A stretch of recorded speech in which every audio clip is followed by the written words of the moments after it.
Kisah Nabi Yusuf alaihissalam.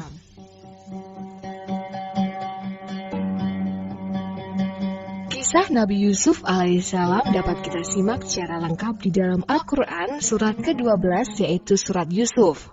Kisahnya diawali ketika Nabi Yusuf alaihissalam masih anak-anak, ketika ia bermimpi melihat 11 bintang, matahari, dan bulan bersujud kepadanya. Mimpi ini kemudian ia sampaikan kepada ayahnya, yaitu Nabi Yakub alaihissalam. Nabi Yakub alaihissalam memahami hal ini sebagai tanda dari Allah SWT bahwa kelak putranya akan menjadi seorang nabi dan mendapatkan kemuliaan. Supaya saudara-saudara yang lain tidak iri, maka Nabi Yakub alaihissalam berpesan agar Nabi Yusuf alaihissalam tidak menceritakan mimpinya kepada siapapun.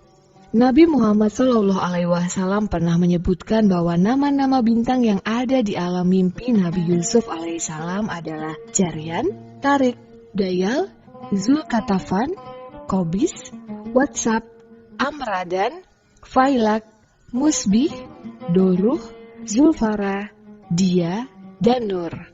Nabi Yusuf alaihissalam memiliki seorang adik bernama Bunyamin. Ibu mereka bernama Rahel.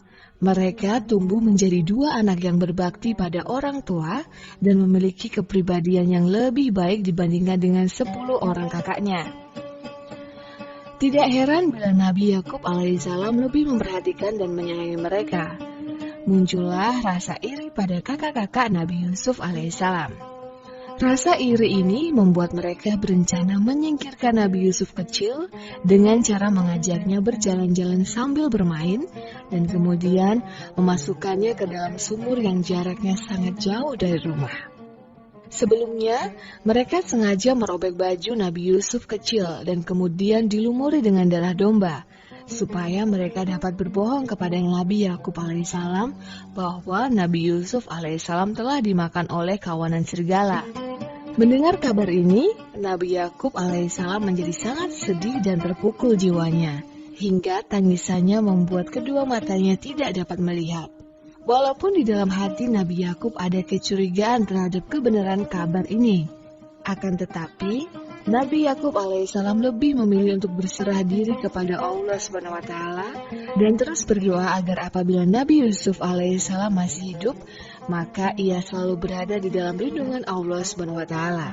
Setelah beberapa hari berada di dalam sumur, Nabi Yusuf kecil mendengar sayup-sayup ada sekelompok musafir yang lewat dan datang mendekati sumur. Mereka datang dari arah Madian menuju Mesir dan ingin mengambil air untuk perbekalan minum mereka. Ketika tiba untuk mengambil air diturunkan ke dalam sumur, Allah SWT berfirman kepada Nabi Yusuf kecil supaya ia berpegangan pada talinya. Para musafir merasa heran sebab timba mereka menjadi sangat berat. Dan setelah berhasil ditarik ke atas, mereka terkejut karena ada anak kecil yang ikut terangkat. Karena ketampanannya, maka Nabi Yusuf kecil dibawa oleh rombongan musafir tadi pergi menuju ke Mesir. Sesampainya di Mesir, para musafir berniat untuk menjual Nabi Yusuf kecil ke pasar budak. Oleh karena melihat tanda-tanda kebaikan dari Nabi Yusuf kecil, maka seorang Al-Aziz atau pejabat tinggi di Mesir yang bernama Kifir membelinya dan membawanya pulang ke rumah. Di perjalanan, Kifir melihat Nabi Yusuf kecil membantu seorang kakek yang sedang kesusahan.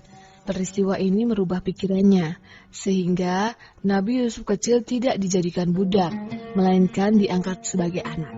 Selama menjadi anak angkat Kifir, Nabi Yusuf alaihissalam tumbuh menjadi pemuda yang tampan dan rupawan.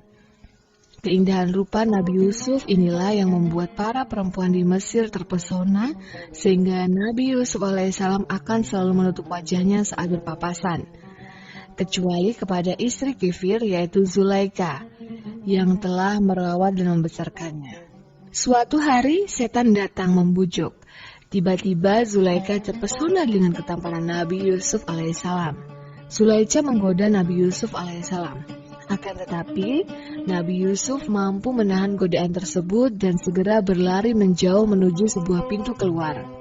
Namun sebelumnya, Zulaika sempat memegang baju Nabi Yusuf alaihissalam, sehingga baju tersebut robek. Ketika Nabi Yusuf membuka pintu, ternyata Kitfir secara kebetulan sedang berada di depan pintu. Untuk menghindari kemarahan Kitfir, maka Zulaikha secara spontan memfitnah Nabi Yusuf alaihissalam dengan mengatakan bahwa Nabi Yusuf alaihissalam telah menggodanya. Dalam peristiwa ini, Allah Subhanahu wa Ta'ala memunculkan saksi untuk membela Nabi Yusuf alaihissalam.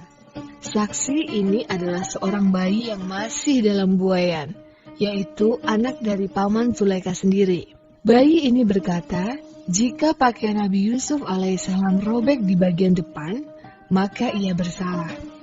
Dan ternyata pakaian yang robek berada di bagian belakang, sehingga Nabi Yusuf terbukti tidak bersalah. Kabar mengenai fitnah Zulaikha menyebar luas dan menjadi viral pembicaraan masyarakat Mesir. Akibatnya, nama baik dan kehormatan keluarga Kitfir menjadi tercemar. Untuk membersihkan nama baik ini, Zulaikha mengadakan jamuan di rumahnya dengan mengundang istri-istri para pembesar kerajaan Mesir. Dalam jamuan tersebut, sengaja disajikan aneka makanan yang harus dipotong dengan pisau. Ketika para tamu sedang menggunakan pisau untuk memotong makanannya, Zulaikha dengan sengaja meminta Nabi Yusuf alaihissalam untuk muncul di hadapan mereka. Serta merta kehadiran Nabi Yusuf alaihissalam membuat seluruh tamu heboh dan terpesona. Bahkan, tanpa sadar, pisau yang mereka gunakan untuk memotong makanan mengenai tangan mereka sendiri tanpa terasa sakit. Pada saat itulah, Zulaikha menegur mereka yang telah menghina dirinya. Padahal, mereka sendiri juga terpesona dan tak berdaya berhadapan dengan Nabi Yusuf alaihissalam. Setelah itu, Nabi Yusuf alaihissalam ditangkap dan dimasukkan ke penjara guna mengembalikan kehormatan keluarga Kitfir. Nabi Muhammad pernah bersabda bahwa Nabi Yusuf alaihissalam dikaruniai separuh ketampanan umat manusia. As-Suhaili dan para lainnya mengatakan bahwa maksud separuh tersebut adalah separuh dari ketampanan Nabi Adam alaihissalam. Nabi Adam alaihissalam adalah manusia yang paling tampan karena diciptakan langsung oleh Allah Subhanahu wa Ta'ala di surga. Nabi Yusuf alaihissalam dimasukkan ke dalam penjara bersama dengan dua orang pegawai istana kerajaan Mesir. Seorang adalah penyaji minuman istana dan seorang lagi adalah pembuat roti istana. Dikisahkan bahwa mereka berdua berniat meracuni raja, tetapi penyaji minuman mengurungkan niatnya, sedang pembuat roti tetap mencampur racun pada makanan raja. Peristiwa ini diketahui oleh pengawal kerajaan dan akhirnya keduanya dijebloskan ke penjara kerajaan Mesir. Penyaji minuman dan pembuat roti inilah yang menjadi orang-orang pertama yang mendengar dakwah Nabi Yusuf alaihissalam agar meninggalkan berhala dan hanya menyembah Allah SWT. Suatu hari mereka bermimpi dan menceritakan mimpinya kepada Nabi Yusuf alaihissalam.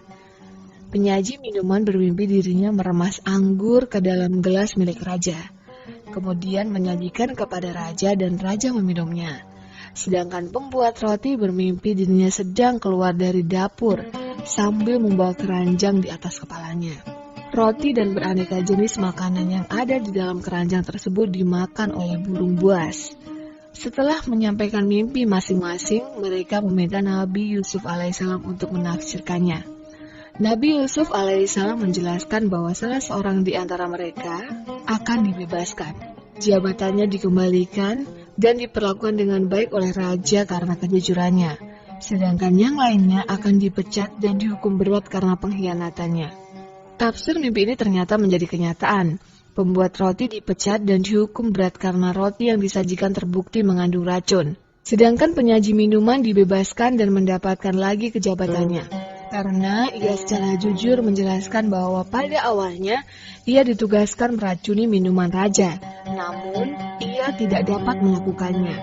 Oleh karena itu, tidak ditemukan racun di dalam minuman yang disajikannya. Ketika masa hukuman Nabi Yusuf alaihissalam akan berakhir, Raja Mesir yang bernama Arayan bin Al-Walid bermimpi. Ia melihat 7 sapi betina yang kurus memakan 7 sapi betina yang gemuk, 7 bulir gandum yang kering dan 7 bulir gandum yang hijau.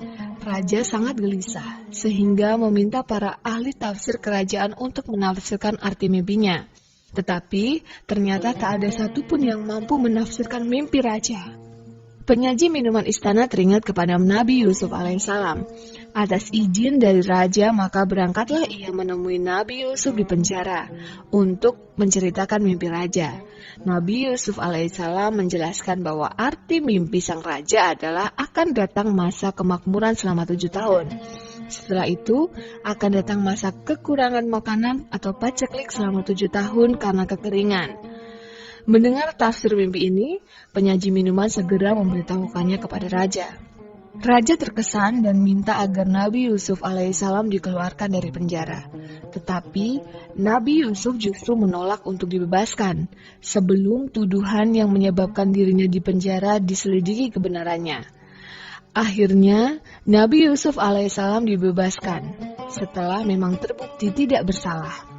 Saat berada di istana, Nabi Yusuf alaihissalam mengusulkan agar raja segera memerintahkan semua penduduk Mesir membangun tempat penyimpanan bulir gandum dan menanam gandum selama 7 tahun sampai datang masa kekurangan pangan.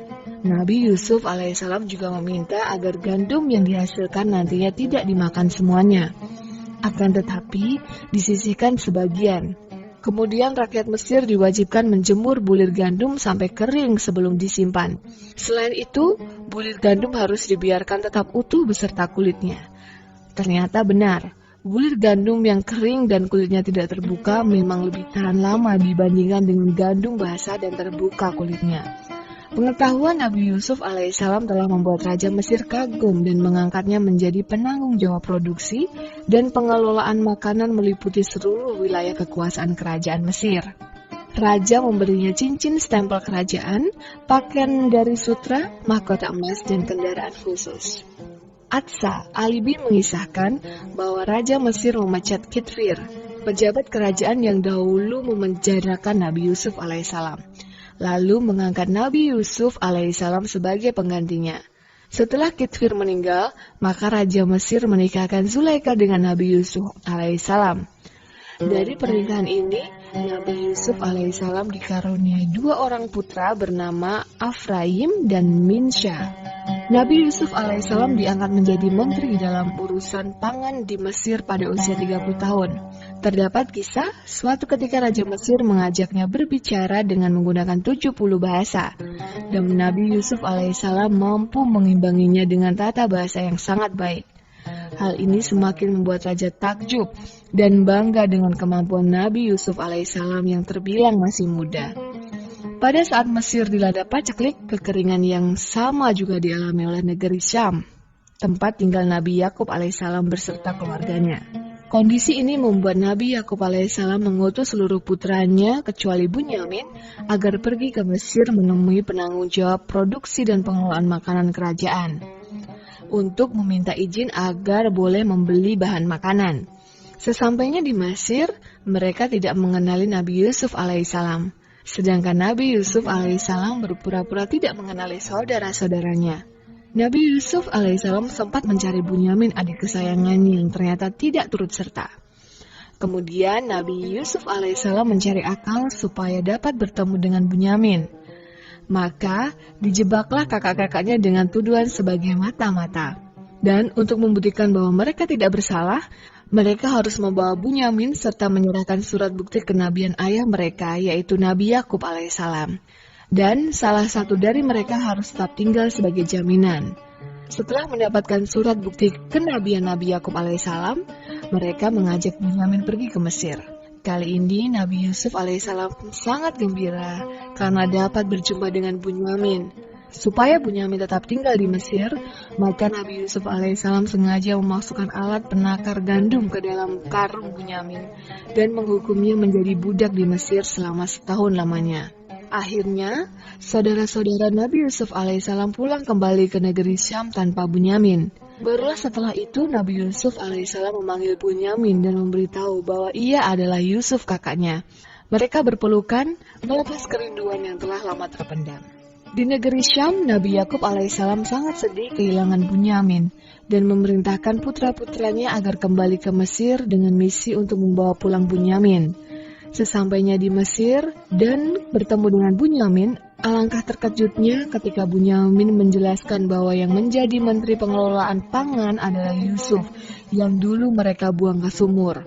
Sontak saudara-saudara Nabi Yusuf alaihissalam langsung syok dan meminta maaf menyesal telah iri dan dengki kepada Nabi Yusuf alaihissalam.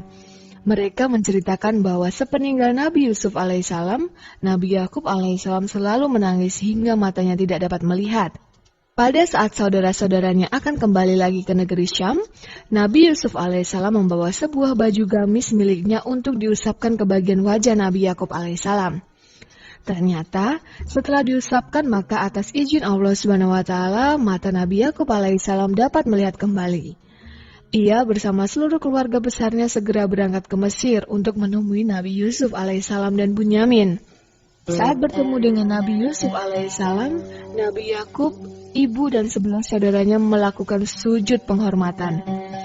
Inilah arti mimpi Nabi Yusuf alaihissalam ketika masih kecil. Matahari melambangkan Nabi Yakub alaihissalam, bulan melambangkan ibunya, dan 11 bintang melambangkan 11 saudaranya. Pada zaman Nabi Yusuf bersujud kepada sesama merupakan tradisi, bahkan disyariatkan. Sujudnya seperti sujudnya para malaikat kepada Nabi Adam alaihissalam. Tradisi ini kemudian dihapus dengan syariat yang dibawa oleh Nabi Muhammad SAW yang melarang orang yang bersujud, kecuali hanya kepada Allah SWT saat sholat. Di dalam Al-Quran, penguasa Mesir pada masa Nabi Yusuf alaihissalam disebut dengan Al-Malik, yang berarti raja. Sedangkan pada masa Nabi Musa alaihissalam dan Nabi Harun alaihissalam, penguasa Mesir disebut dengan Fir'aun. Hasan al-Basri mengatakan bahwa Nabi Yusuf alaihissalam dimasukkan ke dalam sumur pada usia 17 tahun dan meninggal dunia saat berusia 120 tahun. Dikisahkan dalam kitab Al-Bidayah bahwa menjelang wafatnya Nabi Yusuf alaihissalam berwasiat agar jasadnya dibawa keluar dari negeri Mesir dan dikuburkan di dekat makam Nabi Yakub alaihissalam, Nabi Ishak alaihissalam, dan Nabi Ibrahim alaihissalam. Demikian kisah Nabi Yusuf alaihissalam. Sampai ketemu di kisah Nabi berikutnya. Wassalamualaikum warahmatullahi wabarakatuh.